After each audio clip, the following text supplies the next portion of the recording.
Ndabasuje mbahaye ikaze niba uri mushya kuri YouTube channel yacu kanda subscribe ukore no kunzogera tujye tubana buri munsi, like, share, comment n'ingenzi ku mbuga nkoranyambaga zose dukoresha, kandi amazina hose ni Rubavu Buy and Sell.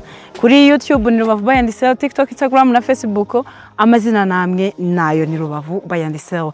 Turi Rubavu mu Buhaza, turi muri quartier tuje hano kubereka ikibanza dufite kiri muri site. Ni site yakaswe, imihanda ikaswe neza, borne zigaragaza imbibi z'ibibanza ndetse n'imihanda nazo zirahari zikaswe neza, kandi ikiza cy'ikibanza cyacu nuko gikorutiriye fondasiyo irahari, no kugura uhita uzamura inzu. Hano ni Rubavu mu Buhaza nkuko nari mbibabwiye. Iyi site turimo irimo ibibanza byinshi cyane, ariko iki kibanza cyacu gifite metero kare 300. Akaba ari ikibanza cyiza kiri mu turire.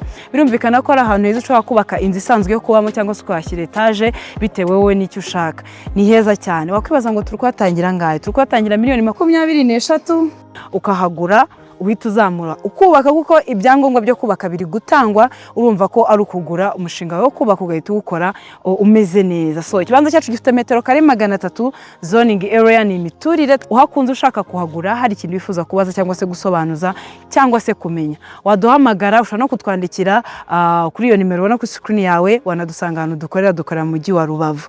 Rubavu Buy and Sell Limited ni company ya mbere yizewe ibafasha kugura no kugurisha ibibanza n'amazu mu buryo bwiza kandi bwihuse. Tubafasha kugura ibibanza n'amazu, tubafasha kubona amapartement yo kubamo by'igihe gito cyangwa se by'igihe kirekire, tubafasha no kuyamamaza. Waduhamagaye, watwandikiye, wadusanze ahantu dukorera hose turagufasha. N'andi service atangwa na real estate turayatanga. Rubavu Buy and Sell Limited, your trusted real estate partner, we always here for you.